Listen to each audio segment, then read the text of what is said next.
So hello guys. आज हमारा ये ह्यूमन रिप्रोडक्शन का लेक्चर नंबर 4 है और आज के लेक्चर में हम फीमेल रिप्रोडक्टिव सिस्टम का सेकेंड पार्ट पढ़ेंगे और साथ में हम पढ़ेंगे गैमेटोजेनेसिस, जिसमें हमारा जैसे कैसे स्पर्म बनता है और कैसे हमारा ओवम डेवलप होता है फॉलिकल स्टेज से होके। तो उससे पहले अब मैमरी ग्लैंड्स पढ़ते हैं। कल मैंने आपको फीमेल रिप्रोडक्टिव सिस्टम का जो मेन पार्ट होता है नीचे, जो लोअर पार्ट जहाँ पर हमारा ओवम में फर्टिलाइजेशन टेक प्लेस करती है, वो वाला पार्ट पढ़ाया था। तो आप उसको चेक कर सकते हैं इस वीडियो में के डिस्क्रिप्शन बॉक्स में। मैं आप डिस्क्रिप्शन बॉक्स में डाल दूंगा। तो चलिए आज का स्टार्ट करते हैं। तो ये एक टाइपिकल मैमरी ग्लैंड होते हैं। ये एक पेयर में प्रेजेंट होते हैं फीमेल्स के पास, जिसके थ्रू जब हमारा जो फीटस या बेबी होता है वो जब बाहर आ जाता है मदर के वूम से, तो वो जो सबसे पहले लैक्टेशन पीरियड होता है उसके अंदर जो बेबी फीड कर होता है, इसके अंदर जो मिल्क प्रोड्यूस होता है उसके थ्रू ही होता है। तो हम मेमोरी ग्लैंड का इंटरनल स्ट्रक्चर पढ़ेंगे। इसके अंदर बेसिकली क्वेश्चन क्या आ जाता है कि लाइन ऑर्डर बताइए कि आपके मेमोरी ग्लैंड में कैसे कैसे क्या ऑर्डर में प्रेजेंट है। तो इसके अंदर अब हम स्टार्ट करते हैं। तो आप मान लीजिए ये हमारा एक टिश्यू है। ये टिश्यू को हम इसने बहुत सारे अंदर सैक्स को ले रखा है, तो ये इस टिश्यू को हम कहते हैं मेमोरी लोब्यूल्स। लोब्यूल्स इस टिश्यू के अंदर ये जो सैक लाइक स्ट्रक्चर्स होते हैं, हम इन्हें कहते हैं मेमोरी एल्वियोलस। जैसे हमारे लंग्स में जो एल्वियोलाई होते हैं, वो ऑक्सीजन को जब हम इनहेल करते हैं तो ऑक्सीजन को इनटेक करते हैं, और जैसे जैसे मतलब आप मान लीजिए उसके ब्लड लेवल आता है, ब्लड आता है नीचे वेसल्स में, उसके थ्रू हमारी कार्बन डाइऑक्साइड बाहर जाएगी एल्वियोलाई में, और एल्वियोलाई से ऑक्सीजन हमारी ब्लड में आएगी। तो वैसे ही टाइप का है जैसे हमारा एल्वियोलाई फूलता है, या फिर जब हम सांस लेते हैं तो हम देखते हैं कि हमारी जो चेस्ट है वो फूल रही है और वापस से रिलैक्स स्टेट में जा रही है। वैसे ये एल्वियोलस का काम है। जो एल्वियोलस होते हैं, बस उसके अंदर हमारा गैसियस एक्सचेंज होता है और इसके अंदर हमारा फॉर्मेशन ऑफ मिल्क होता है। Formation of milk.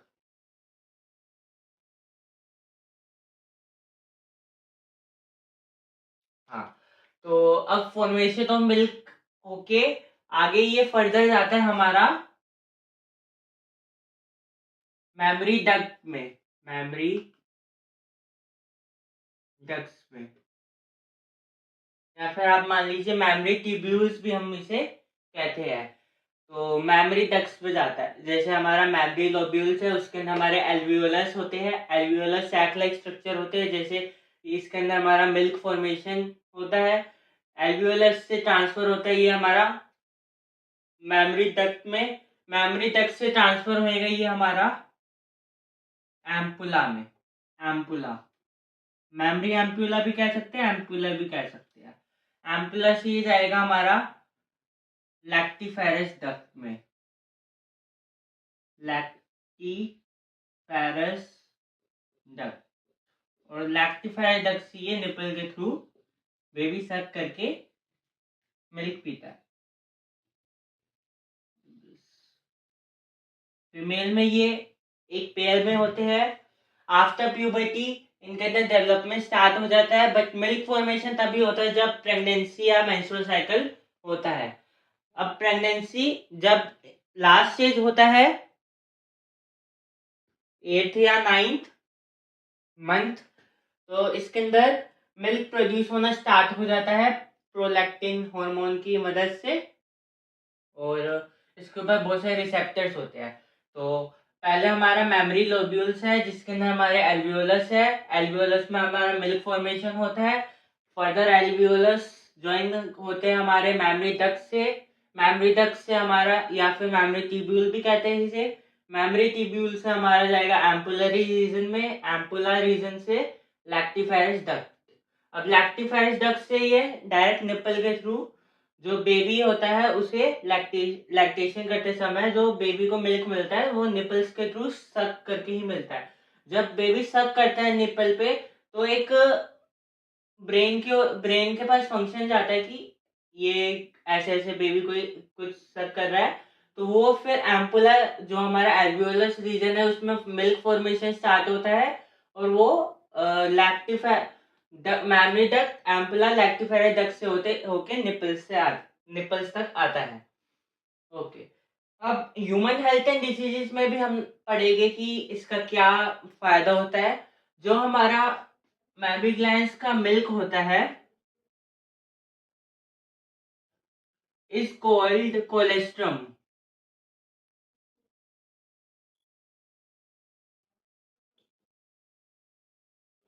ये जो मिल्क होता है उसे हम कोलेस्ट्रम कहते हैं और ये जो मिल्क होता है ये बहुत रिच होता है एंटीबॉडीज में, इसलिए जब भी बेबी कोई बेबी को फीड करना है तो सबसे पहले उसे अपनी मदर का मिल्क पीना चाहिए ताकि उसकी जो इम्यून सिस्टम है वो ज़्यादा से ज़्यादा डेवलप हो सके। अब ये पीछे जो स्ट्रक्चर है ये रिब के थ्रू हमारे मैमरी ग्लैंड कनेक्ट होते हैं, रिब्स ये हमारी मसल्स हो गई, और ये जो बीच बीच में आपको ये दिख रहे हैं ये हमारा होता है फैट, और हमारा जो ये लाइनिंग है ये होती है हमारी एरियोला, टिश्यू की लाइनिंग एरियोला। तो हमारा मैमरी ग्लैंड इतना ही है। इसके अंदर क्वेश्चन क्या आएगा, जैसे आपको इसके अंदर दे दिया कि मिल्क का फॉर्मेशन के बाद ओडा बताओ कि वो कैसे कैसे ट्रेवल करेगा। अब क्वेश्चन में दे दिया मेमोरी लोब्यूल से एम्पुला जाएगा, एम्पुला से एल्वियोलस जाएगा और फिर डक्ट एंड निपल्स, तो ये गलत हो जाएगा ओडर। हमारा जो ओडर है मेमोरी लोब्यूल से और एल्वियोलस में जाएगा, एल्वियोलस से डक्ट में जाएगा, डक्ट से एम्पुला में जाएगा, एम्पुला से लैक्टिफाइड डक्ट में जाएगा और लैक्टिफाइड डक्ट से निपल्स के थ्रू बेबी को फेड किया जाता है। तो इसका करेक्ट होता बता देता हूँ मैं। मेमोरी लोब्यूल से मेमोरी एल्वियोलस, मेमोरी एल्वियोलस से मेमोरी डक्ट, मेमोरी डक्ट से एम्पुला, एम्पुला एम्पुला से हमारे लैक्टिफाइड डक्ट, लैक्टिफाइड डक्ट से निपल्स, या फिर हम मेमोरी डक्ट को मेमोरी ट्यूब्यूल्स भी कह सकते हैं, मेमोरी ट्यूब्यूल्स। तो ये हमारे करेक्ट ऑर्डर होता है। इसके अंदर कभी आपको निपल्स बीच में दे देंगे, कभी लैक्टिफाइड डक्ट फर्स्ट में दे देंगे, तो वही क्वेश्चन में एमसीक्यू जब आते हैं तो यही प्रॉब्लम होती है, तो इस ऑर्डर को याद रख लीजिएगा। अब एक बार इसका स्क्रीनशॉट ले लीजिए, इसके बाद मैं आपको करवाता हूँ gametogenesis.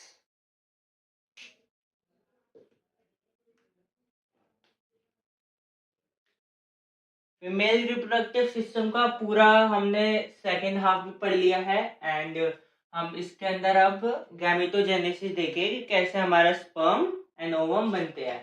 Ovum I guess so next class में मैं मेंस्ट्रुअल साइकिल के साथ करवाने का सोच रहा हूँ, बट अगर आज हो सका तो मैं करवा दूंगा आप लोगों को। ओके,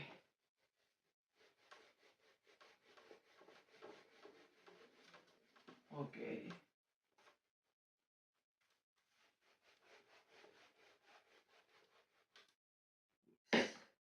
हमने एक टाइप का स्पर्म का स्ट्रक्चर पढ़ लिया था जिसके अंदर उसके हेड के अंदर एक्रोसोम होता है, जो मिडिल पीस होता है उसमें माइटोकॉन्ड्रियल शीट होती है, हेड के अंदर हमारा जो न्यूक्लियस होता है उसके अंदर हमारे क्रोमोसोम्स होते हैं एन नंबर, मतलब जो वो हैप्लॉइड होते हैं। इसके बाद हमारा टेल होती है जो वो एक तरीके से फ्लैजिला टाइप का काम करती है जो मूवमेंट कोज करती है।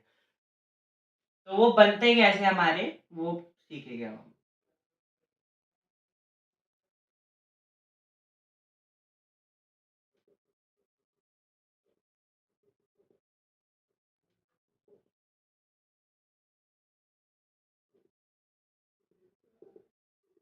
आप मान लीजिए ये एक तरीके से हमारा सर्टोली सेल से न्यूट्रिशन मिल रहा है। हमने क्या पढ़ा था बेसिक इंट्रोडक्शन में, ये हमारे मेल जर्म सेल्स होते हैं, मेल जर्म सेल्स, या फिर हम इन्हें कह देते हैं स्पर्मेटोगोनिया, स्पर्मेटोगोनिया। ओके, तो ये जो हमारे स्पर्मेटोगोनिया होते हैं, इससे हमारे जो स्पर्मेटोजेन जोआ बनते हैं, फॉर्मेशन ऑफ स्पर्मेटोजोआ या स्पर्म फ्रॉम स्पर्मेटोगोनिया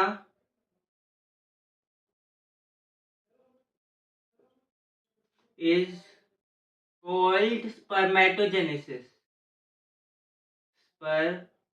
स्पर्मेटोजेनेसिस मतलब जो हमारा स्पर्म्स बन रहे हैं स्पर्मेटोगोनिया से, उसी प्रोसेस को हम कहते हैं स्पर्मेटोजेनेसिस। अब स्पर्मेटोजेनेसिस के अंदर बहुत सारे स्टेज होते हैं जिसके थ्रू हमारा स्पर्म बनता है। वो सबसे पहला स्टेज है इसके अंदर माइटोसिस होगी हमारी। तो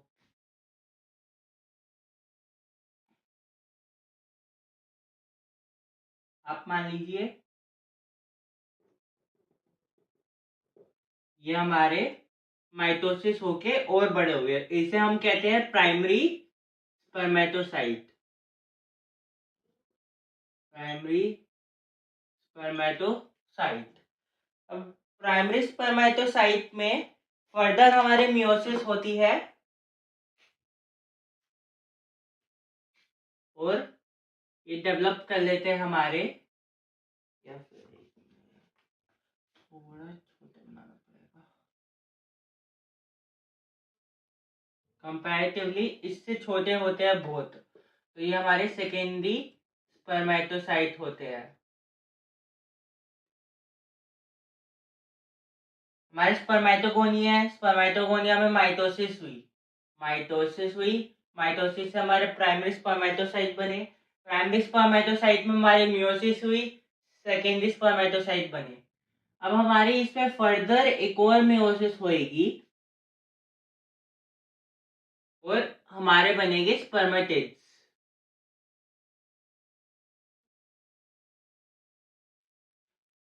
दो मियोसिस और एक बार हमारी माइटोसिस होती है। अब हमारा जो स्पर्मेटिड्स है ये डिफरेंशिएट होकर हमारे स्पर्मेटोजोआ बनाते हैं। तो हमारे आप मान लीजिए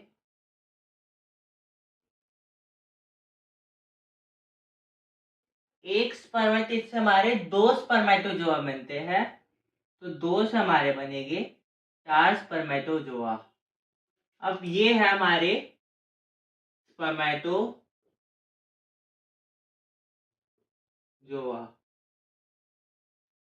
मतलब, और ये कोई माइटोटिकली या मेयोटिकली डिवाइड नहीं करते, डिफरेंशिएट होके हमारे स्पर्मेटोजोआ बनाते हैं ये।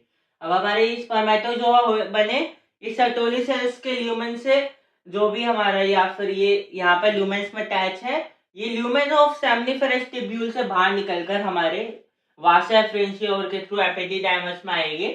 पहले हमारे स्पर्मेटोजोआ से ये स्पर्म बनेंगे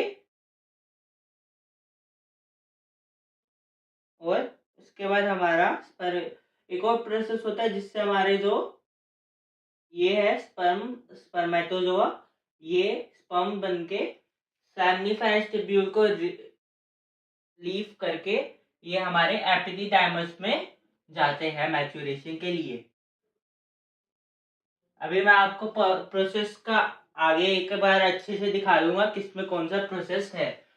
अब ये हमारा, अब बताता हूँ, पहले इसे नोट कर लीजिए। ये एक पूरी सेमनिफेरस ट्यूब्यूल में 3-4 सर्टोली सेल्स होते हैं, उनके बीच में जो हमारे होते हैं सबसे हमारा स्पर्मेटोजोअस बनते हैं। और जो हमारा 1 ml या आप मान लीजिए 1 ml सीमेन होता है, उसके अंदर अराउंड हमारे 300 मिलियन स्पर्म्स होते हैं। तो उसमें से एक ही रेस करके ओवम तक पहुंच पाता है और वो ही फर्टिलाइजेशन करता है। Okay.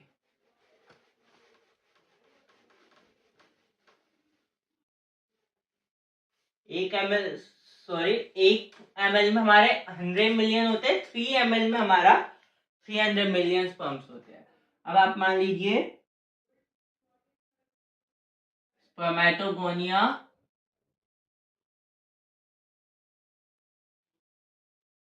To primary spermatocyte,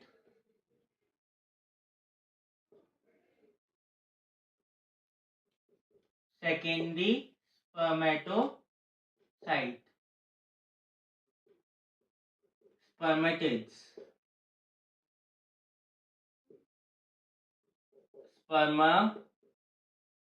spermatozoa,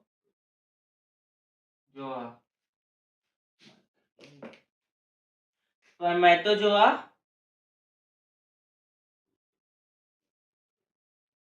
हमारे जो हेड होते हैं, इनके हेड ऑफ स्पर्म्स हमारे इन सर्टोली सेल्स में होते हैं and release and leave from seminiferous tubule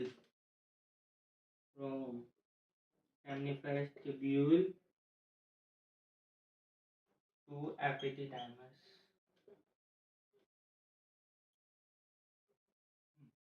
तो ये हमारा माइटोसिस होता है, ये हमारा मियोसिस 1 या फिर आप मियोसिस मान लीजिए, इसमें वापस से मियोसिस होएगी। स्पर्मेटिसिस डिफरेंशिएशन,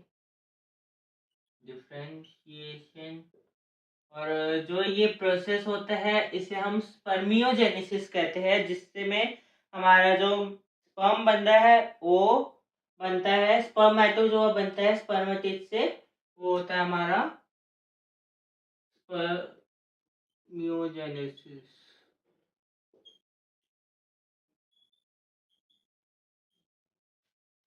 स्पर्मेटोजोआ हमारे हेड ऑफ स्पर्म्स जो सर्टोरी सेल्स होते हैं उसके अंदर हमारे जो स्पर्मेटोजोआ है उनके हेड होते हैं। अब वो सेमिनिफेरस ट्यूब्यूल को लीव करके एपिडिडाइमस में जाते हैं। हम इस प्रोसेस को कहते हैं स्पर्मिएशन। फिर वो वाल्व मैच्योरेशन होके वाल्व डिफरेंट फिर एम्पुला के साथ मिलके इजैकुलेटरी डक्ट के थ्रू यूट्रस में जाते हैं, उससे हमारे पेनिस के थ्रू बाहर आते हैं। तो स्पर्मेटोगोनिया से हमारा प्राइमरी स्पर्मेटोसाइट बना थ्रू माइटोसिस, प्राइमरी से हमारे स्पर्मेटिड बना, सेकेंडरी स्पर्मेटोसाइट बना और स्पर्मेटिड बना थ्रू 2 मियोसिस, एंड फिर स्पर्मेटिड हमारे डिफरेंशिएट होकर स्पर्मेटोजोआ बना रहे हैं। तो इस प्रोसेस को हम कहते हैं स्पर्मियोजेनेसिस या डिफरेंशिएशन। इसके बाद हमारा स्पर्मेटोजोआ जो है उसके जो हेड होते हैं वो पहले स्पर्म अच्छे से स्पर्म बनेंगे और वो उनके जो हेड है वो सर्टोली सेल्स में एम्बेडेड होते हैं या फिर वो जुड़े हुए उनके अंदर लगे हुए होते हैं। जब वो ल्यूमेन को लीव करते हैं सेमिनिफेरस ट्यूब्यूल्स को, तो उस प्रोसेस को कहते हैं हम स्पर्मिएशन। एक बार इसका देख लीजिए, मैं एक बार ये वाला वापस से लिख देता हूँ। तो जो है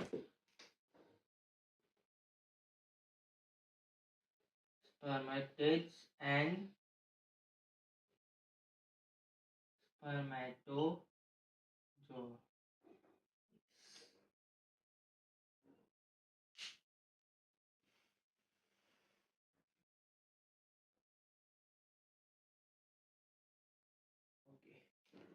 तो आई गेस तो एक बार मैं देख लेता हूँ लेक्चर की क्या टाइमिंग होगी। ज़्यादा बड़े लेक्चर मुझे पोस्ट नहीं करना, वरना आप लोग बड़ी वीडियो समझ के उसे स्किप कर देते हैं। तो 1 मिनट।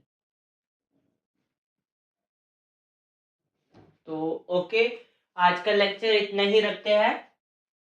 आई होप आपको लेक्चर में सब कुछ समझ आया होगा। अगले लेक्चर में हम गैमेटोजेनेसिस में हम पढ़ेंगे, एक तो जो हमारा प्रोडक्शन ऑफ ओवा इन ओवरी, कैसे हमारे फॉलिकुलर स्टेजेस होते हैं, और उसके बाद हम थोड़ा सा बेसिक इंट्रो लेके मेंस्ट्रुअल साइकिल का। बाकी जो हमारा मेन मेंस्ट्रुअल साइकिल है हम उससे अगले क्लास में कवर करेंगे, क्योंकि हमारा मेंस्ट्रुअल साइकिल बहुत बड़ा टॉपिक है अपने आप में ही। तो मैं बेसिक्स दे दूंगा कल की वीडियो में। बाकी हमारा फॉलिकल वाला थोड़ा बड़ा टॉपिक है, तो हम नेक्स्ट वीडियो में करते हैं। लाइक शेयर सब्सक्राइब करते रहिए और बहुत बहुत धन्यवाद आप लोगों का सपोर्ट करने के लिए। धन्यवाद।